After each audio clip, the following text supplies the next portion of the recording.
салом бинандагони азиз, ба барномаи ахбори озодӣ хуш омадед. хабарҳои охирини Тоҷикистону ҷаҳонро аз студияи марказии радиои озодӣ тақдими шумо мекунем. Шалои Гулхоҷа ҳастам ва нахуст таваҷҷӯҳ намоед ба сархати мавзӯи барномаи имрӯз 7 октябр. аз ночорӣ ба Русия меравем. Тоҷикон мегӯянд, агар дар ватан кору маоши муносиб фароҳам бошад, дар ҷустуҷӯи ду танга худро ба кӯи ғурбат намеандозанд. ҷасади ду сарбози тоҷикро ҳанӯз дар вилояти мухтори кӯҳистони Бадахшон пайдо накарданд. Наздикон аз шеваи ҷустуҷӯ розӣ нестанд. мурда ё ки ҷанозаи ин писарбача ёфт шуд, вале аз ин ду сарбози қаҳрамон хабаре нест. пояҳои дарахт ба ҷои смичӯб ва ё чӣ гуна сокинон дар Кӯлоб худсарона ба хонаҳояшон барқ мекашанд. мақсад ҳамин смичӯба болотар занги як кӯдака назана намбура. раиси ҷумҳурии Тоҷикистон имрӯз бо ҳамтоёнаш аз Русия ва Қазоқистону Ӯзбекистон ҳодисаҳои ахири Қирғизистонро баррасӣ кардааст. хадамоти матбуоти президенти Тоҷикистон гуфт, ин суҳбатҳо дар алоҳидагӣ ва телефонӣ анҷом шуд. бо Владимир Путин атрофи масъалаҳои муҳими байналмилалӣ ва минтақавӣ мубодилаи афкор сурат гирифта, ба ташаннуҷи ташвишовари вазъ дар Қирғизистон таваҷҷӯҳи махсус зоҳир гардид. дар суҳбат бо раиси ҷумҳурии Қазоқистон ва Шавкат Мирзиёев президенти Ӯзбекистон низ айни масъала зикр шудааст. Қирғизистон пас аз эълони натиҷаҳои интихоботи парлумонии рӯзи якшанбе шоҳиди эътирозҳои густурда будааст. эътирозгарон бекор кардани натиҷаҳо ва баргузории интихоботи навро талаб карданд. токунун сарвазир ва раиси парлумони Қирғизистон ба истеъфо рафтанд. вале Сооронбой Ҷэймбеков аз мақоми президент истеъфо надодааст ва мардуми кишварро ба ҳифзи сулҳу собот даъват мекунад. ӯ дар паёме таъкид кард, ки ба афсарон дастур дод то сӯи мардум оташ накушоянд. ба гуфти раҳбари қирғиз, ҳеҷ мақоми баробари ҳимоят аз сулҳу субот қадр надорад.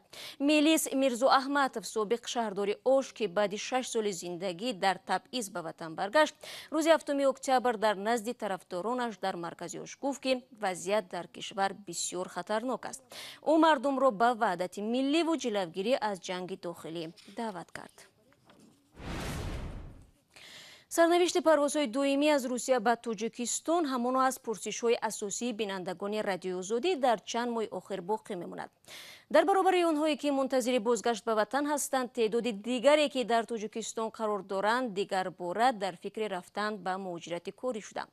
онҳо мегӯянд, мехоҳанд дар ватани худ кор кунанд, аммо чун маоши шоистаи намеёбанд, маҷбуранд рахти сафар бибанданд. бинобар оморҳо, беш аз 1 миллион афроди қобили меҳнат аз Тоҷикистон нони худро дар Русия пайдо мекунанд. ҳамкорам Абдулло Ашуров дар ин бора бештар медонад. Абдулло, салом. оё воқеан барои собиқ муҳоҷирони тоҷик дар ватан пайдо кардани кор бо маоши муносиб мушкил аст? салом шалом. бале, дар воқеъ инро як назарсанҷии ахир низ собит кардааст. як гурӯҳ аз сокинони Тоҷикистон дар назархоҳии созмони байналмилалии муҳоҷират гуфтанд, ки аз ночорӣ ба Русия мераванд, чун дар кишвар бо маоши кам низ ҷои кор пайдо намекунанд. дар ҳамин ҳол корфармоёну мутахассисони идораҳои шуғли аҳолӣ баръакс мегӯянд, ҷойҳои холии кор ҳаст, вале касбияти корҷӯён ба талаботи муосир ҷавобгӯ нест. ин пажӯҳиш дар моҳи июл ва августи имсол бо пуштибонии молии ҷопон ва доир шудааст, аз ҷумла дар миёни корҷӯён ва масъулони идораҳои бахши шуғл.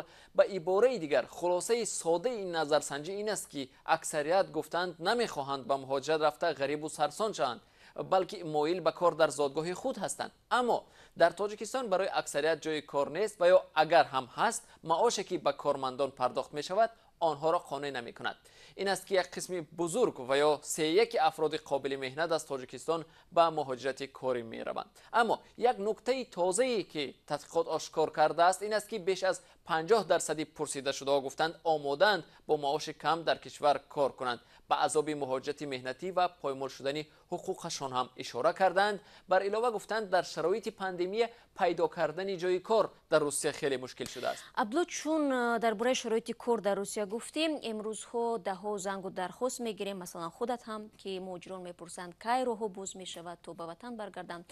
бигӯ, ки вазъи муҳоҷирон айни замон дар Русия чӣ гуна аст, чун бо бозгаштан маълум است که اکثریت شانس کار پیدا کردن در تاجیکستان را ندارند. بله شهلو، امکانیت بازار کار در تاجیکستان خیلی محدود است.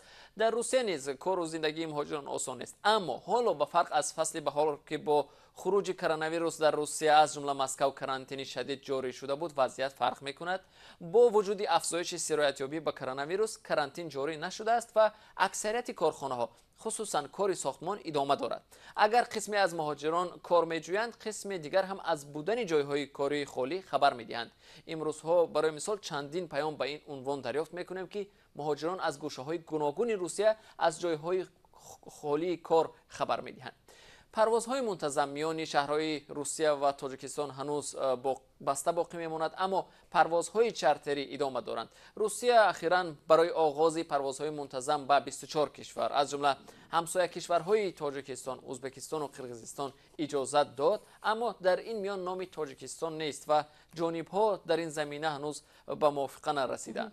سپاس عبدالله. من یادآور میشوم که سفیر تاجیکستان هفته گذشته بار دیگر به شهروندان تاجیکستان مراجعت کرده گفت که بدون احتیاجات سخت از روسیه نروند، زیرا بازگشت آنها از تاجیکستان به این کشور با نظر داشت پاندمیای کووید 19 به مراتب مشکل خواهد بود.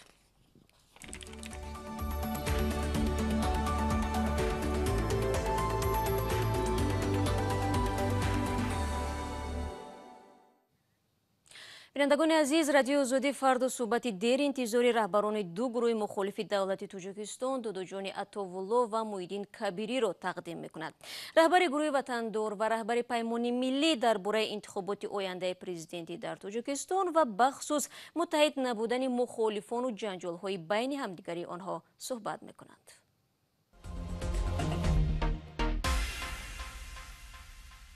برابر قدم اینها رسیدن به اروپا، اولین کاری که اینا کردن مبارزه برای از صحنه راندن، برای بدنام کردن داداجان عطاءالله و دیگر روشنفکران تاجیک.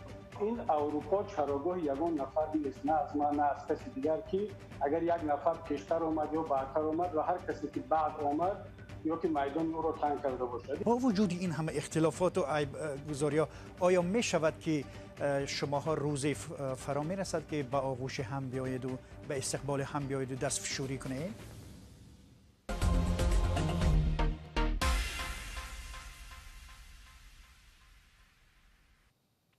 مباحثه تیز و تند دودوجان عطاءالله و محیدین کبیری روز 8 اکتبر ساعت 2:15 به وقت دوشنبه و ساعت 12:15 به وقت مسکو در کانال آزادی ویدیو در یوتیوب و وبسایت azodi.org نشر می شود. هفته گذشته دو مرزبان توجیک در نویه روشن هنگام کوشش نجات یک نورس از دریای پنج غرق شدند. پدری سیروژدین یتیموف یکی از سربازان فوتیده در شبکه‌های اجتماعی پیامی نشر نموده در تحقیق مرگ پسرش کمک خواسته است. به گفته نام برده، نگرانی او از آن منشأ میگیرد که مقامات فقط بعد 4 روز این حادثه ناخوش به نزدیکان سربازان خبر دادند. پدری سیروژدین یتیموف از آن گیله‌مند است که نهادهای مربوطه برای یافتن جسد فرزندان قهرمانشان کوشش کافی به خرج نمیدهند. خود او در خارج بند ماندن نتوانسته از سری وقت به وطن برگردد. مرده یا که جنازه این پسر بچه یافت شد، ولی از این دو سرباز قهرمان خبری نیست. طور این مصاحبه ما اشاره کرد جسد ساکن نابالغ نویه روشن که سربازان برای نجات او وارد آب شده بودند روز 30 سپتامبر پیدا کرده است. خبرنگاران رادیو آزادی تلاش کردند در صحبت با نزدیکان سربازان غرق شده و مسئولین در دوشنبه به این حادثه روشنی اندازند. ما روز دوم جمعه سحر همین روز رئیس محله قطعی یک کماندیر دیگر و فکرم همین کماندیر همین وی خودم بودن آمدن و همین حادثه را مرا گفتن، لیکن و یا گفتن که این حادثه روزی یک روز پیش یعنی روز یکم شدگی هست. نزدیکان سیروژدین یتیموف یکی از سربازانی که در رودخانه برتنگ غرق شد از ناروشنی و معلومات‌های زید و نقیض در این قضیه نگرانی می‌کنند. با اطلاع مقامات سیروژدین یتیموف و قندیل جان واحدوف سربازان قسم مرزبانی در ناحیه روشن روز 30 سپتامبر با هدف نجات یک خواننده مکتب خود را به دریا پرتافته غرق شدند. محض ظهور و خواهر سیروژدین که بار آخر صبح 28 با او تماس داشت میگوید قرار بود برادرش شریک اینترنت عکس‌ها از مراسم جمع‌بستی ادای خدمتش را میفرستاد. همون روز من уже دیدم وای شد که چوبا دادری من وای نمیکرد، چوبا باید صورت رو مثال من درایی میکرد، چوبا دیگه زنگ نزد و این خیلی بچه نبود. با گذشت یک هفته از این حادثه سربازان غرق شده درک نیست. محستی میگوید مادر و تقایش برابر خبردار شدن از حادثه بروشان سفر کردند و او و دیگر نزدیکان چشم برای خبر از برادرند. ما هر روز زنگ میزنیم، مگه ما خواب نداریم؟ شب خواب شده نمیتونیم. مقامات کمیته حالتهای اضطراری میگوید جستجوی سربازان غرق شده از جانب نجات دهندگان آنها و ساکنان عادی ادامه دارد. آن کارهای جستجوی نجات‌دهی که از جانب نجات دهندگان کمیته حالات فوق‌العاده در یک جایی با مقامات حکومت محلی و از اون جمله مقامات میلیتسیا همانا ادامه دارد، نتیجه خوب به بار نیاوردند، کارها ادامه دارند و متاسفانه این دو جسد همانا حالا دریافت نشده است. سیراج‌الدین یتیموفی 22 ساله به گفته نزدیکان 2 سال پیش به خدمت حربی سفربر شده بود و قرار بود روزهای نزدیک به خانه برگردد. محستی ظهور و خواهر سیراج‌الدین که با چندین سوال در رابطه با مرگ برادرش پاسخ میگوید سیراج‌الدین خیلی شناور خوب بود و خبر غرق شدن او برایشان معما باقی میماند. بینندگان عزیز، ما این قضیه رو پیگیری خواهیم کرد و شما را حتما در جریان میگذاریم. مرکزی آب و هواشناسی تاجیکستان در این ماه از یک باره پایین رفتن حرارت هوا خبر داده از ساکنان دعوت شده است که برای سردی‌های زمستان آماده باشند. ساکنان اطراف شهر کۆلоб نه از خنکی‌ها بلکه از پیامد بارشات هراس دارند که سمچوب‌های خودساخت فرسوده نزد منزل‌هایشان فلاکتی را به بار نیاورد. این سمچوب‌ها از پایه‌های درختان بنیاد یافته در مسافه خیلی نزدیک به خانه‌ها گذاشته شده است. محمود جان رحمتزاده موضوع را پیگیری داشت. پس بودن ناقل‌های برق ساکنان محله چمنزار شهر کۆلоб را نگران کرده است.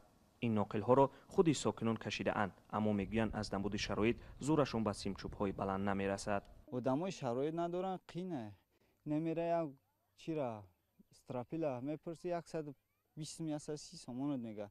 خیلی گرم یک هفته هیچی نخری، نان نخری، بگیری استراپیل بخری. مقصد همین سمچوب بالاتر بزنگی یک کودک نزنه نمیبره اولا. آویزان و بینظام بودن ناقل‌های برق یگانه مشکلی ساکنان منطقه کۆلоб نیست. ساکنان میگویند بارها برای عوض کردن سمچوب‌های کهنه و فرسوده به مقامات مراجعت کرده اند.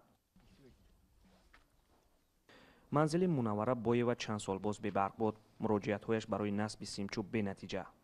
مستلبر رفت خانه‌شان دخترجان ماماش دو ورد دو کرد، هیچ کی سویتش نداد. بعد رفت مراجعت کرد همون کالونو ده، بعد کالونو اومده سویتش دادن. نمیم شب یک لامپچکا قطعی سویت گرفتگیم. برخی از سمچوب‌های از دوران شوروی بازمانده زیر برف و باران گزن یافته اند. قامت بعضیش هم خم شده است. مقامات میگوید عین حال در عوض کردن همه سمچوب‌ها دست کوتاهند. پایه‌های خطای برقی 6-10 کیلو که خیلی خوف وجود داره، بسیار کم است، ممکن 5 پایه هم تشکیل نکنه.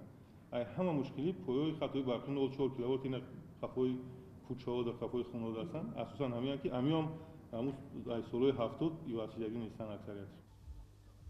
با گفته مقامات در منطقه کۆلоб حدود 28,000 سمچوب‌های فرسوده وجود دارد. سال گذشته شبکه‌های برقی منطقه کۆلоб نزدیک 1000 پایه را از شرکت‌های پایه‌سازی ناحیه همدانی و لیوکن قرض گرفته عوض کرده است. هرچند مقامات میگوید که هر سال با تعدادی کم سمچوب‌ها را عوض می‌کند، ولی در برخی محله‌ها دیده می‌شود که مردم از نبود شرایط به جای سمچوب از پایه‌های درختان استفاده می‌برند. ساکنان میگویند بارها شاهد افتادن سمچوب یا کنده شدن ناقل برق از پایه‌های فرسوده شده اند. سلام، اگر خط و خبر می‌خواهید ما داریم. نوید بامدادی، سرخط خبرها، اخباری تاجیکستان و جهان، گزارش‌ها و تحلیل‌ها. چی می‌گذرد و چرا؟ دانستن فهمیدن است. زمینه یا اپ ما را بگیرید. بله بینندگان عزیز، رادیو آزادی رو پیوسته پیگیری کنید. من باشد برنامه امروز را به پایان میرسانم. اخبار از این بیشتر رو چون همیشه میتوانید در سامانه رادیو آزادی زیر نشانی www.azadi.org بخونید و نوارهای روز در صفحه آزادی ویدیو در یوتیوب همه روز گذاشته می شود. فراموش نکنید فردا صبح بر وقت همه شما از آن را در نوید بامدادی با خبرهای نو و تازه منتظر خواهم بود. تا آن دم خود را ایجاد کنید و خدا نگهدارد.